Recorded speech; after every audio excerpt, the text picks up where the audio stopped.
Hey, green flag's out. Good evening again, everyone. Go Fast Podcast. I'm Rob Hinckley, Kelly Jeffries, Nick McCready, Kyle Jackson with us tonight. We got lots to talk about, and we'll bring you up to date. Davenport Speedway from Friday night. Lots there to discuss. And just want to remind you, the Go Fast Podcast brought to you by 1-800-WATER Damage of the Quad Cities. Water, mold, smoke, sewage damage, even COVID-19 education and cleaning. Call 1-800-WATER Damage. We restore what matters most. By Done Right TV and Security, building your smart home from the TV up.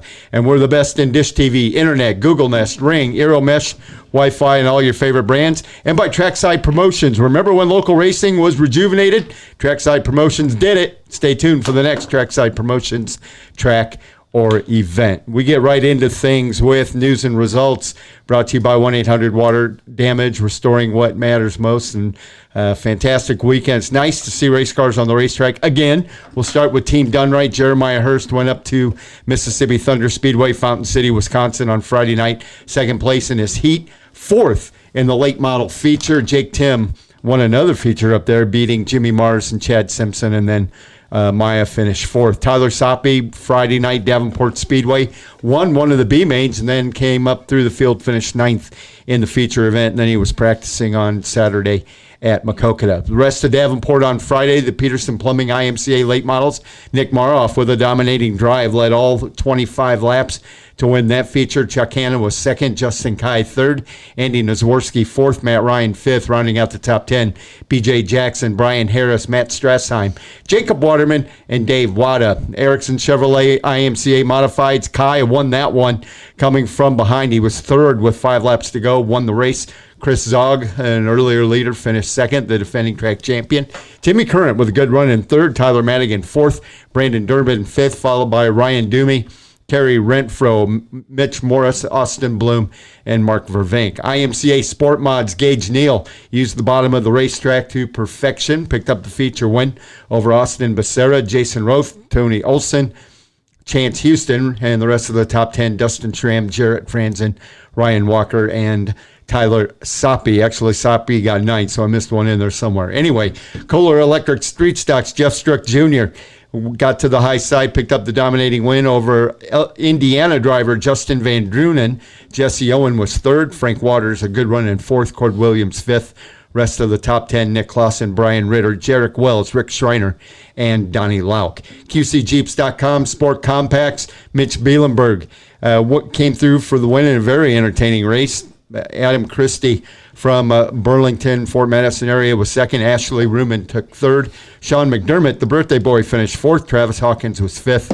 Rest of the top 10, Dustin Forbes, Ashton Blaine, Patton Unruh, Josh Lane, and Drew Wise. A couple other notes. Ricky Thornton Jr. won the IMCA modified feature at the Boone Speedway. And congratulations to Dale Fishline and his team, the Davenport native. Of course, one of the shop managers for Kevin Harvick, and Harvick won the NASCAR race at Darlington yesterday. So we'll get to the schedule a little bit later on. Again, news and results brought to you by 1-800-WATER Damage, restoring what matters most. And so now we get to go around the track and around the room, powered by Trackside Promotions. Just talk about this week's racing experiences. And Bibster, you want to start us off? Yeah, so we got to be at Davenport Friday night. It was a good time, obviously. 160 cars, amazing car turnout, and just hands down to the whole crew there. They really got that show in. I mean, we went a little bit later than normal, but we were done by, I think it was like right about 11 o'clock, and so all the racers did really good. We had a couple early heat races that were took a little long, but just a great time to be back on the track. And I'm excited because we have a week full of racing coming up. So I guess it's just getting to be back at the track is always a good time. Good deal. Hey, we get to introduce Nick McCready from Trackside Promotions. Hey, buddy. Thanks for coming in. Good. How are you? Thanks for having me. Hey, we're glad you're here. And Nick's brought in some cash. We're going to give it away a little bit later. But, Kelly's already... I'm already got it. Yeah, Kelly claimed it. Yep. Kelly's the winner. Winner. Hey, so far in this past week, what have you been doing on the racing scene? I tell you what, it's kind of been nice sitting back and watching and not having the headache on worrying about getting schedules out and not having to deal with this COVID crap. That's for sure. Yeah, that was going to be my first question. The COVID-19 thing, and in the brain of a promoter that had Absolutely. I give credit to Ricky Kai and Sean Loader, man. They are doing one hell of a job over there, and 160 cars plus for Friday night, man. That's outstanding, and can't wait to see East Moline get going either. Mm-hmm. Definitely. Kelly Jeffries racing this past week. What'd you think? It's good to be back out there, man, especially in a hometown. Mm-hmm. I got to get that out of my ear. Yeah, and again, Ricky Kai, Brenda Kai, the whole crew out there, amazing job. Even for trying it, because a lot of tracks are not, and I get it, but we appreciate the opportunity, and I think it worked out very well for everybody. And and it's a start, so you got to start somewhere. So I was happy with everything. I think we had a great car turnout. The racing was amazing. I mean, the way it rained the last couple days, before that, I mean, it wasn't easy getting the track ready. So hats off to them, and to even give it a shot. And again, we had 2 days again, right? So I think everything went very well, and for have that many cars show up in 2 days is pretty incredible, I think. Yeah. Had 160 cars from 6 states at the fairgrounds on Friday night. And what I was impressed with is, I mean, we got there, Kelly and I were there at 1 o'clock in the afternoon, a little bit after, and they had equipment on the track from 1 o'clock until the first car rolled out at I think we timed it at 6:13 p.m. Yep. And there were areas of the track that had a little character, but what do you expect? I mean, Sean Loader said they had almost, I think, 2.5 inches of rain the night before, and so to get the track the way it was and have the competition, great competition, 2-3 wide all the way through. We ended up with 160 cars, and also sorry to the Gaylords down at Donaldson getting rained out, but they're going to try that again this weekend. The only other track I think running in Iowa on Friday had 127 cars over in Denison, so there are a lot of people ready to go racing, and so there's around the track and around the room, powered by Trackside Promotions. Our Live Look 1, we get to put the spotlight on Nick McCready, and you take a look back at the 2 seasons he had at Maquoketa, the 1 season at Dubuque, and I think the tagline in the sponsor says it, that it really rejuvenated local racing. Well, again, everything that came together, all my sponsors, huge shout out to the guys that supported me sponsor wise. And don't get me wrong, I have some personal stuff going on right now, but once that's done, I will be back out promoting, and I will be at the track myself this year. I got Jared Waterman driving my sport mod this year, so we'll be at the track a little bit here and there this year, but next year I hope to be back promoting something again next year. So it's now that I've done it a couple years, I'm ready to be back at it, I guess, next year. So there's a lot of promoters that don't make it 2 years, so you're an old pro then. Sure. Well, thanks to Kelly Jeffries and you and Bibster, and man, we had an awesome 2 years. That was It was. Thank you for the opportunity. Thank man. you. You were the guy that said yes, and everybody else is like, "What? It's going to kill the game." Well, and you're the guy that you let us do it. I was just getting back into dirt track racing when we first met, and so you kind of were like, "Here, whatever you want to do, just show up, and we'll find something for you to do, or just hang out." And so the opportunity to get to meet a lot of guys and do a lot of things last year and over the last 2 years wouldn't have happened if it wouldn't have been for the opportunity to be like, hey, you don't have to worry, just come in and we'll find something for you to do. Getting to drive a pace truck, I mean, that's ridiculous that you gave me keys to a brand new truck and said, here, lead the race cars out. Next time, go the same way the race cars are going, though. Oh, yeah. See, the best was my first week when I did that, I didn't even know how fast to go. So I'm asking, how fast should I go? Like, is there a speed? Like, do I? And you're like, well, if the cars are getting close to you, just go faster. And I'm out there with this brand new truck, like... Yeah, it was a blast, again for 2 years, and over the off season, I found out who my true friends were, and who decided to go behind my back on some certain things, and we won't get into real big details, but I think a lot of you guys know who that might be, and it's well, them are blessings. Yeah. Yeah. Them are blessings. Yep. I'm saving a lot of money though, that's for sure. I bet, yeah, definitely. Yeah, if you're going to be a race promoter, don't think you're saving money. That's for sure. But well, absolutely. And then I think we figured up. I figured up, and I told you after last season that over the 2 years you had nearly 600 different drivers over the 2 years of that track. I'm sure that has not been seen. That, again, with everybody's support, whether sponsor-wise, staff-wise, and driver-wise, for my 2 years that I've been promoting, and again, I'm gonna next year again somewhere, but I can't thank everybody enough for all their support. And I basically, my deal is treat everybody the same, whether you're on buddies with them or not, and I think that's why people started to see that and started to support me, whether it was a friend of mine or not. If he did something wrong, he got treated like everybody else. So, and I think that's what Ricky and them guys are doing. And East Moline, them two tracks are going to be the places to be this year. So, yeah, we agree, and that's why Kelly jumped on them in a hurry, and we'll have DoneRight.tv there. Both of them every single week. So what was your favorite memory from the 2 years? Oh, there's so many good memories. I couldn't even narrow it down to one. I guess when I got in the dunk tank for the I thought it was going to be rolling the junkie rolling the junkie car. Oh, yeah. Yeah, that was a good night too. Cementing me never getting to race a car. That was a good night too, but it's I had a blast, and I got my butt chewed off a lot on some different things, but it was fun for sure, and I can't wait to get back into it. I just got some personal stuff I got to take care of, but once that's done, you better believe I'm going to be back out there and build a team like we had for the 2 years. Well, I just talked to Mick Trier, who's J Jam Racing, and he's promoting at Independence this year. He is promoted all over the place, and he finally said, "I'm just going to get out of it.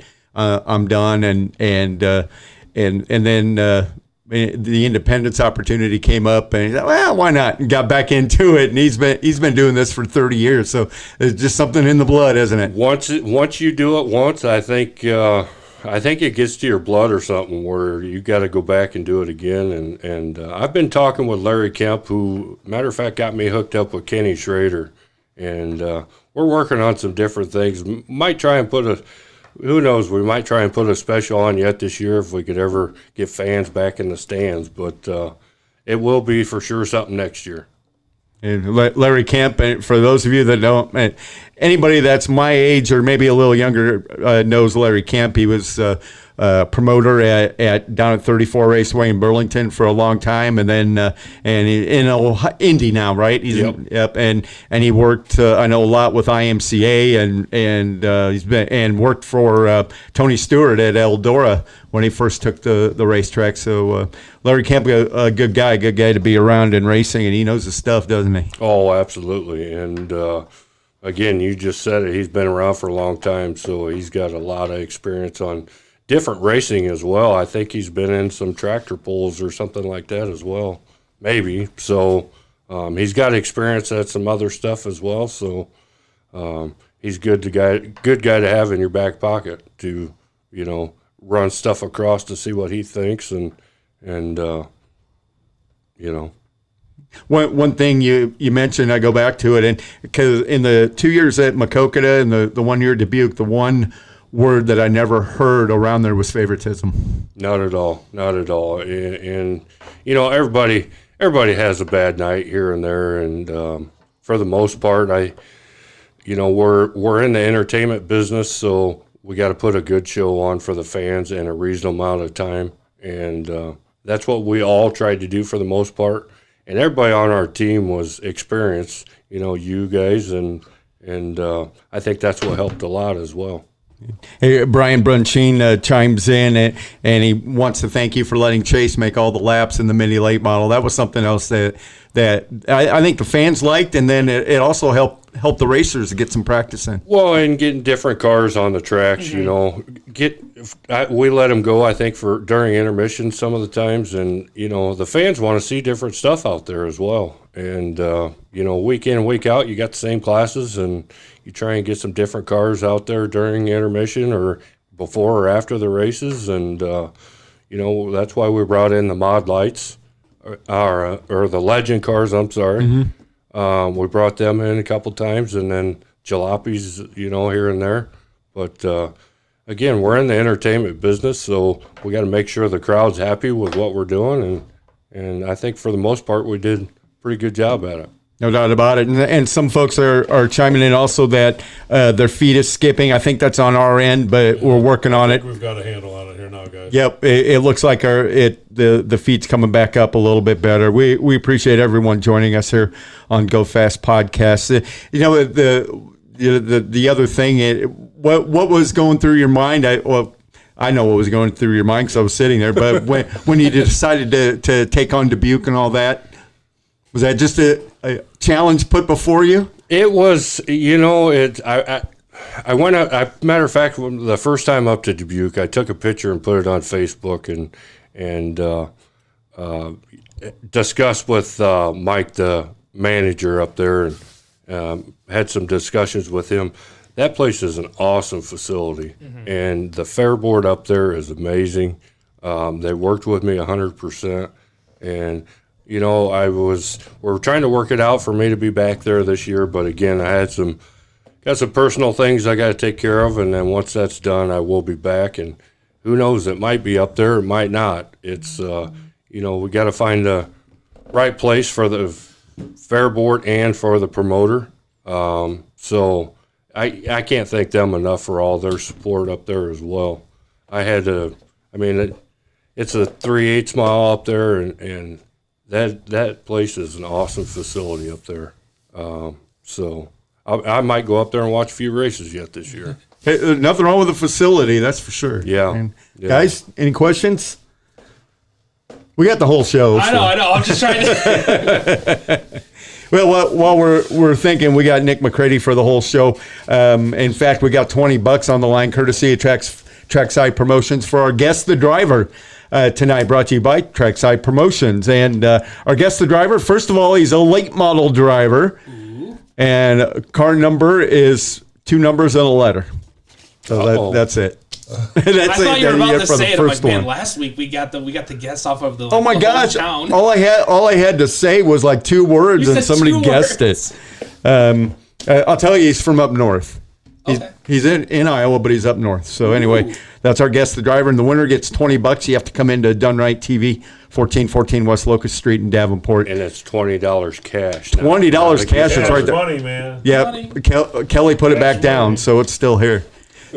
So we go to our portion we call On the Wheel, just kind of a roundtable racing topic, and we'll all chime in. Big loss in the racing, our local racing world over the weekend. Gil Short died on Friday, and I tell you what, I'll start it off. Back when I was a kid, he owned A1 Fire Equipment downtown, and then all of a sudden he shows up with his big red truck and A1 Fire Equipment at the races. And Nick, you can start Gil Short, man. What fantastic build of Speedway Fire Rescue and big loss. That guy, man, he helped. I can't tell you who he didn't help. You know, that guy was awesome, period, and that is a huge loss. I can't tell you how many different conversations I've had with him on the phone, you know, just running stuff by him, and that's too bad to see him going. And Kelly, Gil Short, I know he kind of in the last few years was behind the scenes, but what a great job he did building up Speedway Fire Rescue. Yeah, I didn't have a whole lot of run-ins with him, but I did talk to him a few different times, and yeah, he just seemed like a pretty super guy. So that's too bad. Yeah, and I think we talked on the live stream Friday night just about how lucky we are in this area to have Speedway Fire Rescue. That, you know, you go to some tracks and there's not that level of training and that level of just dedication of people that are willing when it's 95 degrees out to be wearing fire gear the whole night. And so just that he was able to, how many racers, didn't sustain more injuries or were able to get out of their cars safely because of the things that he was able to do. So just a tough loss in the whole racing community. I know that, I know we're going to be doing some things in a memorial for that. But, it's just a tough loss, but kind of shined some light. And there was, I don't know if we're going to talk about it, but up in Wisconsin, there was a loss of a track worker that was during a rescue. It wasn't because of the accident. It was during the rescue. I have the name on my phone over here, but it was a bus rollover, and they were trying to flip the bus back over, and the track worker that was helping got crushed and killed. So it's just that level of safety that they've been able to bring around here, and that Gil is able to kind of implement. So you don't see that. You see when there's a bad wreck, you see them. They're the first ones on the scene. They're assessing what they need to do and making sure that the driver's safe, they're safe. That the fans are going to be safe, and that way the racer's going to be able to go again. Yeah, the car might be wrecked, and it might be financially expensive to get back going, but most importantly, the driver's going to be okay. Yeah, our thoughts and prayers out to Kathy, of course, and the entire SFR crew. I got a phone call today from Mark Yetz, and they're going to put together at least some photos and stuff, and I may end up putting together the rest of it, but we'll have a slideshow on the show here the next couple of weeks for that. Now, as a promoter, Nick, what was it like to have a crew like Speedway Fire Rescue? One thing, it's that was one thing that I never had to worry about. Them guys, no matter the weather, they were always there. Greg Murfield, he's on it, and I ended up taking him from Fire and Rescue, and he did. He was an official for me and did a good job, but like I said, no matter the weather, them guys always had suits on and they were ready to go 100%. Mm-hmm. So, and we're talking 100 degrees outside, and they had those. Yeah. Those suits on, and you mentioned Greg Murfield. Happy 46th anniversary too. Greg and Bonnie have celebrated, and I think he's won before, but the beers are on Terry Ryan. He got it. Jeff Tharp already. Jeff Tharp is the answer. Terry Ryan came up with that. So, Terry, we got a $20 bill. Come on, Terry. Seriously? I think this is the second time he's done that. With just like you have to have a rule of like how many days until you can win again. Well, it's been a few weeks, hey, yep, Jeff Tharp, the answer, and Jeff out of Sherrill, Iowa, 44 years old or 43 years old. Sorry, Jeff. Right now, and Roxy, of course, with them, drives a Rocket chassis and a whole bunch of good sponsors. And Jeff had a pretty decent run going down at Davenport the other night until he pulled off. So, again, Jeff Tharp, our guest, the driver, Terry Ryan, we got $20 for you here at Done Right TV. It'll be with Misty there at the front desk whenever you want to pick it up, unless Kelly snags it. But if you turn it into ice cream. There you go. Kelly may want you to take him out to lunch or something with it. So that's our on the wheel topic. And again, remembering Gil Short, and our thoughts and prayers out to Kathy and the rest of the SFR crew. Joe Hayes on our Facebook page. Pleasure working with Nick the past couple of years. Looking forward to doing it again at some time soon. Joe Hayes with the IMCA late models. And I know Deary Brothers and late models, always a fan favorite. Absolutely. And, Joe's working his tail off trying to get some new stuff going with IMCA. And, he's been working his tail off anyways. I believe them guys were up in Dubuque before I got there, and I'd call him up every once in a while, just get his thoughts on stuff, and Joe's an awesome dude as well. No doubt about it. Move on to our driver of the week, and we'll just kind of go around real quick and who you believe driver of the week is, and Bipser, you got a thought? Yeah, I'm going to go with, I watched the NASCAR race yesterday, which was weird. I mean, we've done races now with no fans, but to watch NASCAR with no fans, especially when Kevin Harvick got the checkered flag, and there was he even goes, it's silent, because at that point, all the cars have pretty much shut off. But I'm going to give it up for Ryan Newman. The first week back in the car after his accident at Daytona, and he still had a mechanical, I think it was a mechanical failure at the end, so he didn't finish the race out. But just to be able to, that he was able to get back in the car and really race hard, and all the drivers, because they had zero track time before they hit turn one. which we all saw what happened to Wreckhouse. But they all went into turn one with they had not been on that track yet. There was no other racing had happened, so the surface was completely clean. So, but yeah, Ryan Newman, just for getting back in the car after that bad accident and being able to basically, because of the delay, he's still going to be able to, he could still have a pretty good season. JT Hart, cousin of Nick McCready, says it was great working with you. Absolutely. Yep. JT was corner man between 3 and 4. Kelly, you got a driver in mind? Well, I normally, I'm so busy with what I'm doing at the track that I don't really, I see some of the racing, but I guess if any, I got to stick with Maya because he did find a sweet spot with the new car.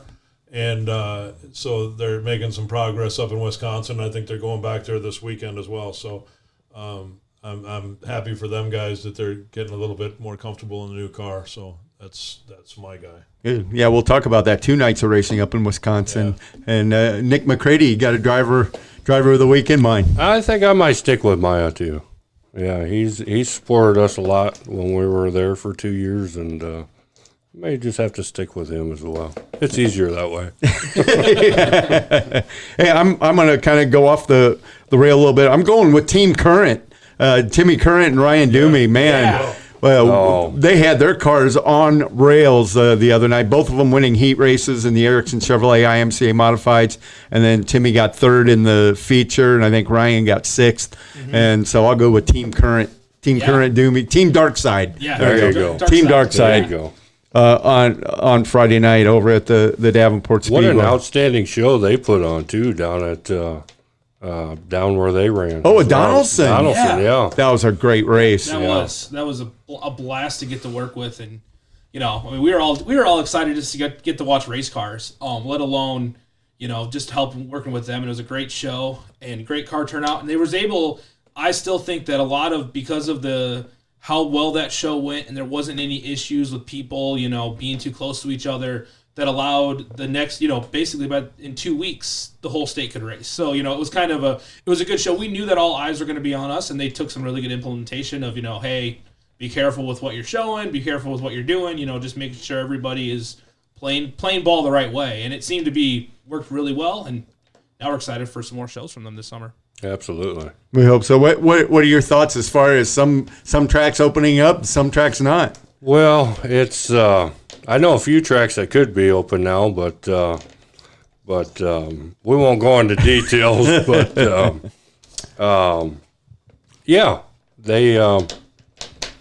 I'm glad to see some racing. Again, I can't say enough about Sean Loader and Ricky Kai and the Petersons. I think that's going to be the place to be this year for all racing. They're doing an outstanding job, and the saying is for us promoters, you always do more for less, and I just can't say enough about them. Well, my hat's off over there. Also, Jenny Smith, who's of course part of the Peterson family and all that. She was helping over there, and to get 160 entries through the gate, we're working with Tanya Severson and the rest of the crew there at the gate. 160 cars, and they all made hot laps. I thought that was amazing, Bipster. Yeah, well, it was it was like 6 o'clock, and there was still a line of cars outside of the gate. So we were sitting there going, oh my gosh. And the way they had it set up, you can only come in the one way. So there was, at one point, we were actually backed up on Locust with race cars, which we love to see. That means, it's going to be a good night.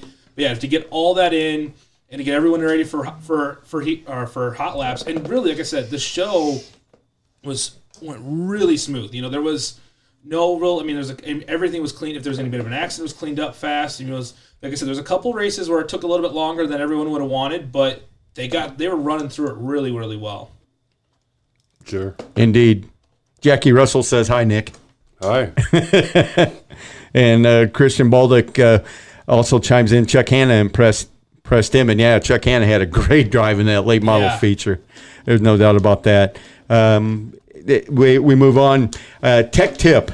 Again, we go around the table, and I really didn't have anything in mind. What kind of things as a promoter, tech-wise, on the cars did you run into that either created a headache or was it exactly just the opposite? Well, I'll be honest with you. I left that all to Randy Anderson and my tech guy, and I didn't want anything to do with that stuff because if somebody was running illegal, they do their job, and I pretty much had nothing to do with that. And if somebody would come to me at all, I would say, well, what did my tech guys say? And they said, well, it's illegal. I said, well, what do you want me to do about it? So that part of it was pretty easy for me. Okay, and tech wise, we have obviously we haven't seen a whole lot yet, Bibster, but we're going to get that message some night when we're doing a show and we're celebrating a winner. Or third place just got disqualified. Yeah, I'm just waiting for that night of like, and hopefully as the racetracks we work with, please let us know, because otherwise we will be just praising the winner that might be a cheater. But yeah, I mean, it isn't always an interesting thing when all of a sudden, you look down and you're like, oh, we just changed this all up, and it's an interesting thing. We always talk about it in racing. There's always the gray area. Racers try and find the gray area and hope to stay there. But like I said, with who you had as your tech guys, there wasn't any, watching those guys work. If there was a gray area, there wasn't leaving much to chance. If there was a gray area, I was going to send you over there to take care of it. Yeah, I wouldn't know where it was at unless it was a car I worked with. I don't know that's the car, right? That's the car. Hey. Exactly. Well, the IMCA rules, did they provide any sort of a challenge or anything like that for you? Not for me. It's pretty self-explanatory, and obviously the racers themselves are going to push the limits in everything they can.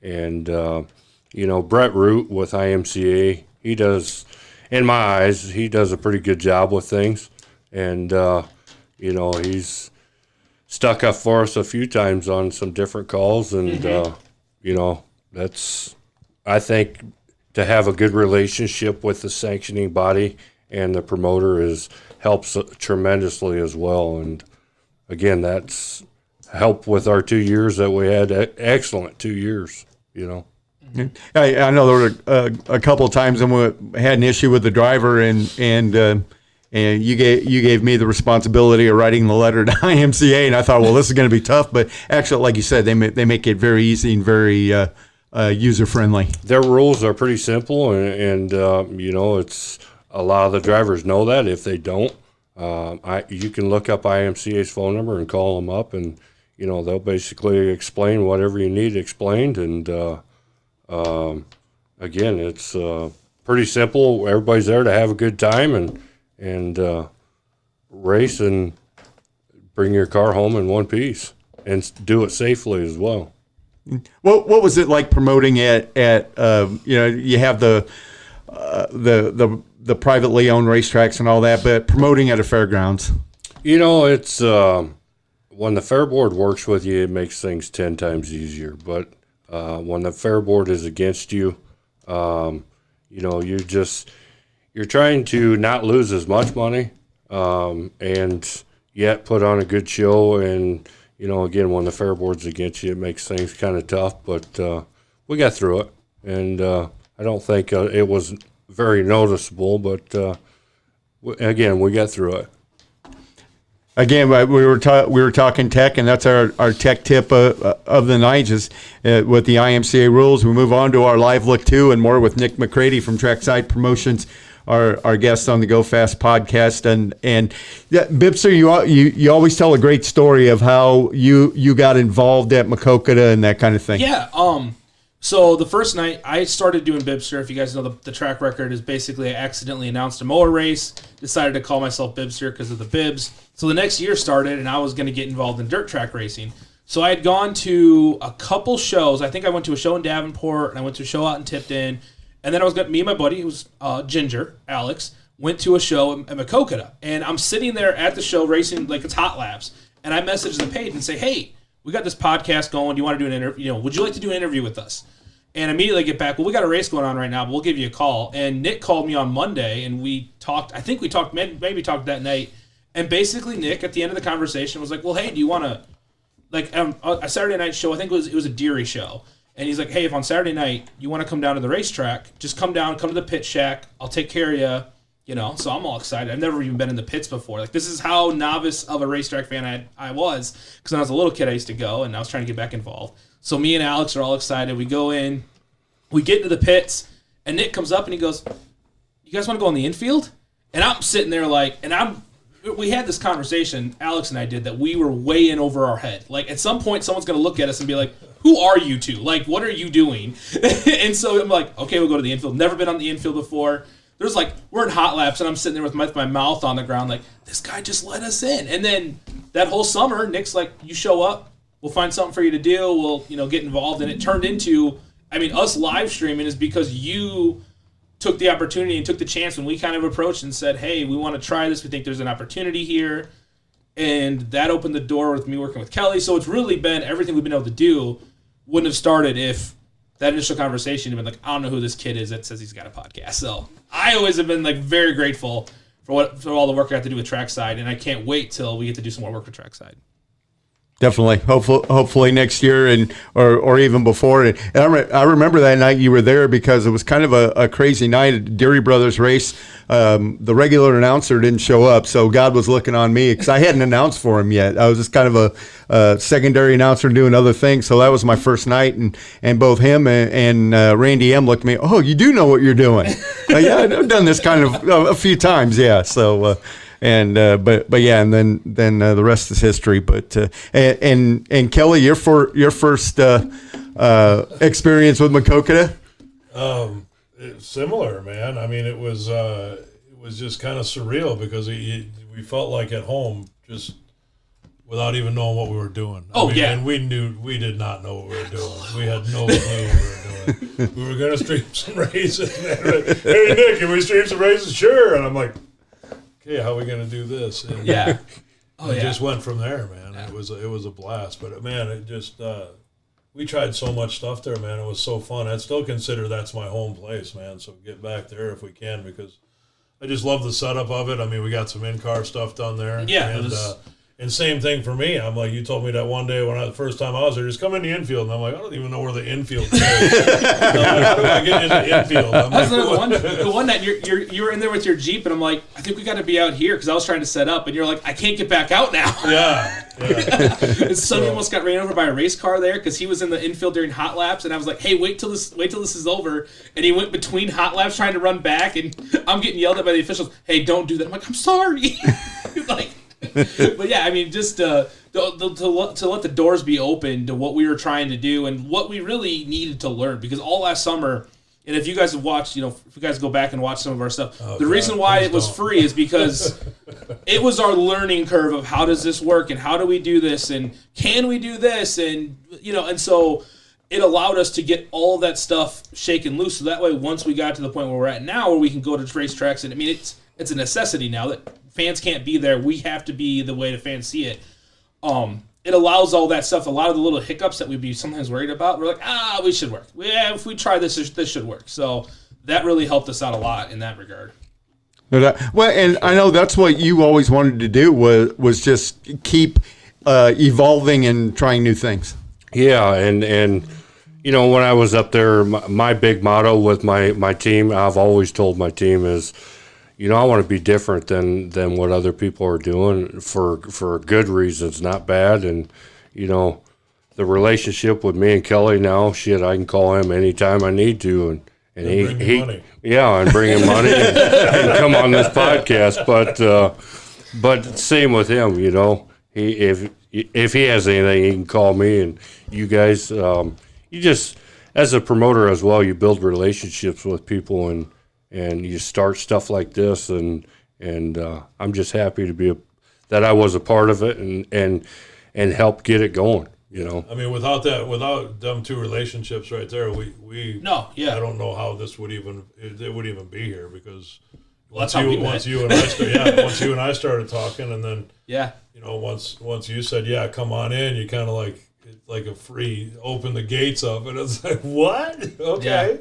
Yeah, cool. And then you guys did that interview last year there with Kenny Schrader, and it's always trying to think ahead to get extra stuff going. It's It's going to be fun. And we did. We ended up with Kenny Schrader in the RV doing interviews. And That was the weirdest. What is going on? I was like trying not to fanboy that whole awesome. time. I'm sitting there like, you are sitting across from your. This is the first time I've ever like talked with a NASCAR driver, let alone a guy that you watched as a kid, and you're trying not to just be like, "Sir, I can't handle myself. I'm going to try and I'm just going to walk away." And yes, we did murder the audio. Oh yeah, the video went out. The video was good. The audio was horrible. If you want to, we dropped the ball. Just the audio is on my podcast still. You can go back and listen to that on Bibster Talks too. But yeah, that was an experience, and you were like, yeah, just try it. You know, I did want to ask what the radio guy did and ask him if what was he asked him? It was how many times he ran Talladega, or no, if he had ever ran Talladega. If he ever raced Talladega. So that's what he's like. No, he didn't. Yeah, that's what the radio guy asked him to race that. So I'm going in there like I was gonna ask him about like his growing up getting involved in NASCAR, like all this pre stuff, and I'm like, oh, I should be okay. I remember that the radio station at KMAQ, I called them that morning and I asked them if they could do a interview with Kenny Schrader because he was going to be at Maquoketa that day, and one of the first questions they asked Kenny is, "Have you ever raced at Talladega?" And I gave Kenny Schrader crap about that all night long. Oh, and yeah. He just laughed and he said, "Well, some people just don't know." They don't. Yeah, just some guy that showed up at a racetrack, and we were called out to interview him. But I told the story. But before we got on the air, that back when he was driving NASCAR, and I was working out west, and we're going to put on this big late model race. There was new promoters at the Las Vegas track and all that. And this is before the big track was even built. And I said, well, we ought to get one of the NASCAR guys to run this big late model race. And we had a guy, in fact, a good friend of Kurt and Kyle Busch, are both from Vegas. Their dad, Tom, I got to know him pretty well. A good friend of his, Dick Cobb, built race cars. And so Dick says, yeah, bring somebody here. I'll put him in one of my cars. I said, well, let's get Schrader because you don't want just anybody that's just going to show up, sign autographs, and then run a couple laps and pull in. You want a racer. And so Schrader came out and ran that race and 100 lapper, and I think he got third or fourth, something like that. But back then, $5,000 was his fee, and well earned, in fact. But and I'd met him the week before at Phoenix at the NASCAR race, and he was well on his way to winning that. Well, I think he was anyway. And Dale Earnhardt stuffed him in the wall. Oh, no. I know that. Earnhardt never did that. He never did that. Yeah, Earnhardt stuffed him in the wall at Phoenix. So I thought, man, what a great lead-in. The next week he's coming to run our place, and Kenny Schrader winner at Phoenix last week, but it didn't work out that way. But what were some of the drivers that showed up at Maquoketa that surprised you? It's I was just surprised on the numbers that we had some nights. I think our average at Maquoketa was over 100 cars for a weekly show, and that was outstanding. I just can't thank everybody enough for all their support. I would have never guessed. After our first year, we would have averaged over 100 cars at Maquoketa Speedway, and I think that was tops in IMCA also. Yeah. With the late models too, if I remember right. And everybody support all my sponsors, Kelly, you, Bibster. We all had a blast, and we'll be back there again next year, hopefully. Absolutely. My wife's watching, and she says we were all at right place, right time. Yeah. Yep. 100% that. and that was cool. We just enjoyed it, and I told other people this. I'd only been to Maquoketa Speedway. I left the area in 1986, came back in early 2018, but even 86 on back, I'd only been there twice, and that was for a fair race. And so I thought, I wonder if I remember where Maquoketa Speedway is. First time I drove up there. It's hard to miss in the town. You gotta not want to find it in town. Yeah. You go right through. You can hardly find it when you know where it's at. That's true. I mean, you got to pull in an alley kind of. Yeah, that's true. Right. It was always cool for me because when I was a little kid, my grandpa would take me to. It was always usually we went to Davenport a couple times, but Maquoketa was normally where we go on Saturday nights. So the one night that I was in the pace truck, my grandpa was watching in the stands, and I remember sitting there thinking, 8-year-old Kyle, you couldn't have told him you're gonna not only be on the track someday, you're gonna be in the pace truck. So that was a cool moment. It's one of those, like, I'm driving the pace truck just like thinking like, didn't think this would happen. So I mean, it was a really fun time, and I think I'm excited that we get to what we got to do there basically elevated us to what we get to do now, and it's just really fun to be able to take what we do now on the road and take it to different tracks and share those experiences. As you look at the future, Nick, and we got Nick McCready from Trackside Promotions, and where do you see? I mean, right now it's just kind of crazy. So I think everybody, I'm not going to say flying by the seat of their pants because they know that they were waiting on the governor to open up the state in a little bit. But as you progress down, and now we get people back in the stands and all that, what's it going to take to keep people interested in local racing? Well, you just got to be entertaining. You know, you got to, Ricky and them are doing a good job at it, but you got to put on a good, efficient show in a decent amount of time and get people in, put on a good show and get people home, you know, and try and get different stuff in during intermission, you know, again, I can't stress it enough. You got to be entertaining to get new people to want to come in and watch, and it's tough, but you know, some stuff you don't know if it'll work, but hey, you don't know if you don't try. Yeah.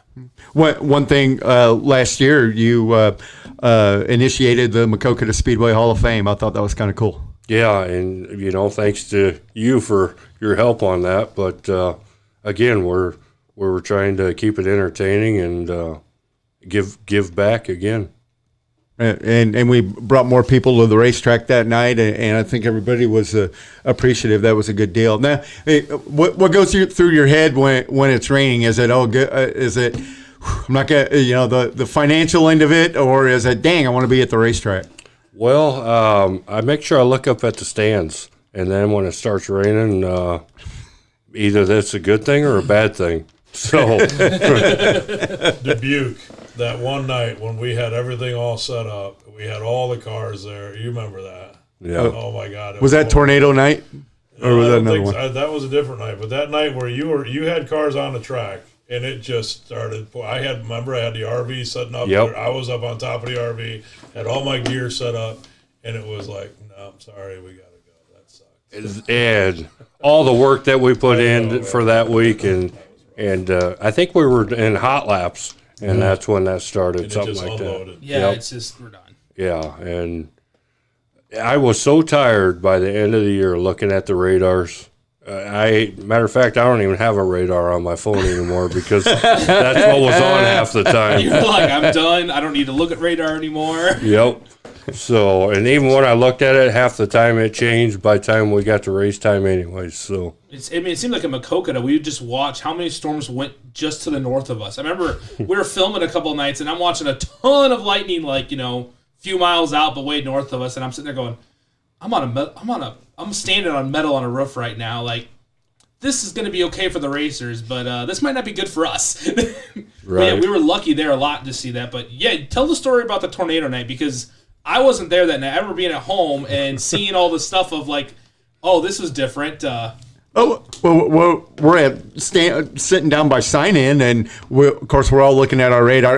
It's going to miss us. It's all going to go by, and we may get a little shower, but we'll be okay. Sun's still out, and it's all to the north, and then we just get ready to roll in inches, and all of a sudden the sky was green, wasn't it? Oh, you know, I even called somebody because I thought I went nuts there for a minute because that storm hit the river and then bounced back towards us. Yes, that's what we were talking about. Yeah, and, you know, I asked a guy that was familiar up there, and he says, in Dubuque, it'll do that. So I said, well, good thing I'm not nuts yet then. I forgot about that part because we did watch it go by to the north, and I think we got a few drops, and we kept going, and then Nick says, that storm's coming back. And I said, looked up, and of course people were, but yeah, and it did, and then all of a sudden the sky was just green, and people were running. Yeah. I'd seen people run that I hadn't seen run before. And Derek Collum and I, we got stuck in the infield and they had to ride it out in the tower. So luckily the tower at Dubuque is pretty strong. We were still there, but getting our vehicles out of the infield. But I know weather, even if it's you're looking at. I know there were several days, and even you call me on a Saturday morning, and this track is already called off, and this track called off. Should we keep going? But then you're looking at it, and it's only going to be 40 some degrees, and that kind of thing. I know it's a tough call. Yeah, absolutely. You want to put on a show for the drivers, but if it's going to be horrible and you ain't going to get no butts in the seats, and I lost a good amount of money this year the way it was, and I had to be careful sometimes, and sometimes we had to pull the plug. Yep. Oh yeah, Brett Severson reminds us on tornado night his truck broke down. It cost him $125 to get it towed home. Sorry, Brett. Of course, I think he was south already, so we were out of the weather. I remember that night. He was at the gas station there on 61. So yeah. Yep. And by the time I got home, I mean, my wife said, "So are you going to go out and mow the lawn?" I mean, that's how it was in Davenport. No, but and it ended up started raining. But it was just weird how the weather played in. And then you look and on your schedules, I thought they were laid out great, and you were proactive and that kind of thing. And starting early in the month of April, and what are you going to do, right? Exactly. It's You're damned if you do, damned if you don't. That's for sure. Sammy Joe Moore loved working as your EMS crew. Call us anytime, Nick. Oh, that guy. He's awesome. He is awesome. I talked to him earlier, but yeah. Good deal. And Brett says he left during the tornado like an idiot. Well, I don't know. I was in the infield, Brett. So who was the idiot on that one? We get the final laps of tonight, and as you look back, and would you change anything? I don't think I would. There would be now that there'd be a couple staff members that would have got the boot the beginning of last year, like a guy named Kevin, but we won't go into too much of details. But other than that, I wouldn't change the thing. It was always good racing, and I know you look up in the crowd, and it wasn't always what you wanted, and so then you add up the numbers in your head and that kind of thing. What were some of the things that people said to you why they came to watch the races? Well, They were just pleased with the show we put on in a timely manner, and it was a good show, and there wasn't a lot of dead time on the track. And, again, I can't thank my staff enough.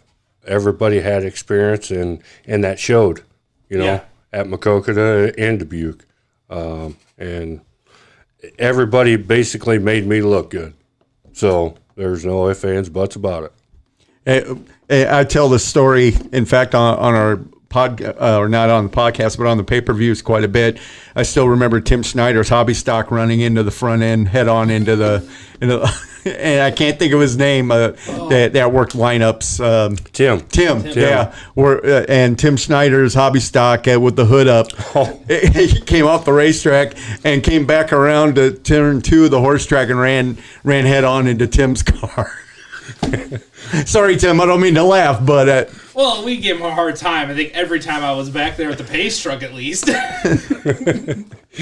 Yeah. He came over the radio and said, I'm going to need a tow truck. And I said, just one? He said, no, for both vehicles. Poor Tim. But a couple of weeks later, he had the front end put back together and had it back out there. I told him he ought to enter it in the 4-cylinder class, but he didn't really like that. No. Yeah. And maybe we need to get Kelly in a car this year. Definitely. To make some laps. I love the way you're thinking there. There you go. Yeah, so we need a car. We need a car, need a 2-seater, we need a race car, need anything, right? We got a list a mile long. No gray areas though either, man. It's pretty clear what I need. So what's your favorite racing class? I like the late models. They put on, especially the big boys. They put on one heck of a show for sure. And I like the late models. Yeah, I think I'll take a late model. Yeah, definitely. That'll be all right. Yeah. late models are at the top of my list. But I tell you what, when I moved back here, I was really enamored by the sport mods, and I know sometimes those 15 lap features seem like they were 50, but other than that, I mean, you take a look at the 2 years you promoted and just the number of drivers that showed up, and I think our top fives were different both years. Yeah, and there for a lot of the nights, they were the highest number of cars as well for most of our nights as well, and I think they've been the highest so far this year as well at Davenport and Donaldson. Yep. So, Yeah, both nights. Yeah, we had 40 at Davenport, I know, the other night at least, and 58 or some ridiculous crazy number number. at Donaldson's. But it was crazy, and they put on a good show, and and also I'm looking the other night, and granted it was the only show in town, and that's happened at Maquoketa, where either you're the only show in town or everybody else is rained out, and they weren't afraid. As soon as the word got out that the how good the track was and how well it was run, they weren't afraid to travel. Yeah. The Wisconsin guys early in the season, that was because they weren't open yet in Wisconsin. The Wisconsin guys just flooded in. Right. Well, and again, with everybody's support, we I think we had 140 cars one night, maybe something like that. Yeah, and I think something like that. it's somewhere in there. It's a lot. We'll get back up to that number once we get back out. Yeah, and you're looking at in Davenport 160, and like I said, Denison 127. They were the only tracks racing. How tough is it to get that type of car count? Oh, again, you got to make sure your staff is, because if a new racer comes in, they're going to remember that one staff member that was bad to them, if there was one bad to them. They're not going to remember how good they were or whatever. So you got to make sure your staff, like I had, you guys and all of my staff was treated everybody with respect, and but our drivers knew when that yellow light was on, I wanted my staff to go home with 2 feet and 2 legs that they had, and when that yellow light was on, them drivers knew they kept their foot off the gas pedal. Period. And you got to be firm on certain stuff like that. But again, we had a tremendous 2 years. Definitely. Hopefully more to come also. We're hitting the front stretch the final time here on the Go Fast podcast. Some racing birthdays from our local area. Hey, today, Marcia Steiner-Woolley, happy birthday to you. Jim Shepard from Shepard Race Engines. Justin Schroeder had a birthday this week. So did Jeremy Clement. Jeremy, we're looking forward to seeing you soon. Brett Marshall, happy birthday. Michael Pigsley had a birthday yesterday. Cindy, and I just call you Cindy from C&W, but Cindy Mirza, happy birthday. Sheila Ryan had a birthday, and so that's what Terry can do with his $20. He can take you out, Sheila. Eric Stogdell had a birthday this past week. So did Jarrett Vandenberg, Brandon Luce, Josh Lane, Robert Cottam. Corey Lana, happy birthday. We'll see you at Independence on Saturday. Sean McDermott, good run Friday night at Davenport, and happy birthday. And same with Tony Olson. Happy birthday. And then from the racing world, Terry Ryan from Davenport, Iowa. No, not the one that won $20. The other Terry Ryan, born this week in 1938. Of course, qualified for the Daytona 500, former USAC and IMCA late model champions. Stevie Reeves worked his way up from the open wheel ranks into NASCAR, celebrated a birthday this week. So did late model great Dale McDowell, former winner of the World 100. Ted Musgrave, the NASCAR driver, had a birthday this week. And Simon Paginoff from the IndyCar ranks also celebrated a birthday this week. Taking a look at the racing schedule, first of all, it's nice to talk about a racing schedule, don't you think? Yes. Gosh darn. We will be back at Davenport Friday night. Maquoketa, I believe, holding a practice again on Saturday. At least they're talking about it. Lee County Speedway in Donaldson setting up for hopefully third time's the charm for Friday and Saturday. Friday night, if they're keeping their same schedule, modified sport mods and sport compact. Saturday, late models, 305 sprints and stock cars. Team Dunright, Jeremiah Hurst heading back up to Mississippi Thunder in Fountain City, Wisconsin, Friday and Saturday to run the Dirt Kings late models.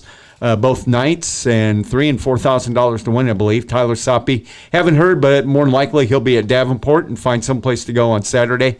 As far as DoneRight.tv, boys, we're going to be busy the next few days. Good grief. Yeah. We'll be in Oskaloosa on Wednesday, back to Davenport for their season opener. At the historic half mile, Davenport again on Friday. Then Hawkeye Downs and Cedar Rapids on Saturday afternoon. It's their spring special, and 7 classes running there. And then just signed the deal with Mick Trier today up at Independence. We'll be there Saturday night. And they have IMCA late models, modified sports mods, stock cars, hobby stocks, sport compacts, and mini mods. It's going to be a late one, isn't it? but we get to see, hopefully we get to see Chase Brunsheen up there, because he gets to run up at Indy every once in a while. So, hey, sir, it's been great having you, man. Thanks for having me. What a blast. Yeah. Again. Yeah, we'll do it. Oh, yeah. Yeah, and we'll have you in again. This was a lot of fun. And again, thank you for what you did for Maquoketa Speedway and Dubuque Speedway. And it was truly an honor to be part of your team, and look forward to more in the future for sure. Absolutely. Thank you. Yeah. And that wraps it up. Guys, the last thoughts? Just make sure to get signed up early this week. It's, like I said, 4 shows. Saturday's going to be nuts with basically an afternoon show, and essentially that show should be over right about the time the second show starts, so you can really watch all of it. And then Friday night, Davenport's going to be a fun time. They're going to be in the half mile. That's it. Is that what you said? Oh, no, Oskaloosa. Yeah, it's half mile. I heard half mile, and I was like, we're on the half mile this week at Davenport. Like, so yeah. But I'm just excited. It's going to be a full week of racing, and you guys get to sit at home and watch it. Don't forget that link I shared last week, the Race Fuel Candle. It works. So have that going while the race is happening. That's right.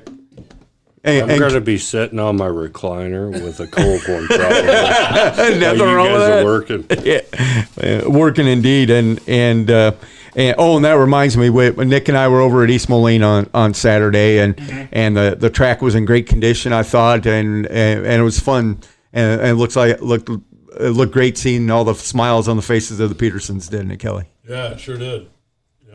And so we hopefully that situation will work out. We'll see race cars on the racetrack at East Moline one more time. So we're going to be adding a lot more stuff too, guys. We're just getting started. So we got a lot of plans to do some pretty crazy stuff. So just stay tuned. You're not going to want to miss this. Log on to DoneRight, www.doneright.tv, and all of the pages are up. You can go get in there, buy all your pay-per-views now. And you guys sit back, have a cold one, and we'll do all the work and hopefully bring you some good racing over here over the next few days. Crazy. Yeah. By the time we get back here next week, you're going to see us all like half asleep, like, or full asleep. Who knows? But that's right. But thanks again to Nick McCready for being here, and for Kelly Jeffries, Kyle Jackson. I'm Rob Hinckley. And check our flags out on the Go Fast podcast. We will see you Wednesday in Oskaloosa and beyond. Good night, everybody. God bless. Bye.